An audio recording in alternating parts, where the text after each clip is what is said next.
How to install IPTV Smarters Player Lite on Android TV. I'm going to tell you how to install IPTV Smarters Player Lite on Android TV. First, make sure your Android TV is connected to Wi-Fi and signed into your Google account. From the home screen, open the Google Play Store.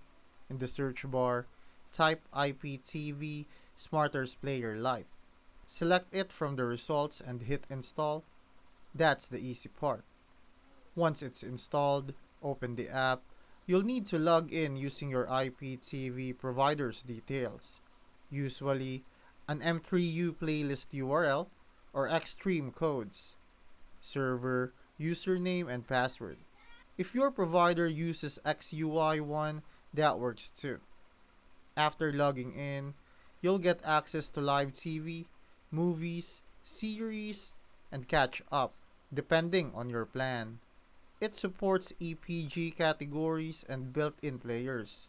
Simple, smooth, and no side loading needed.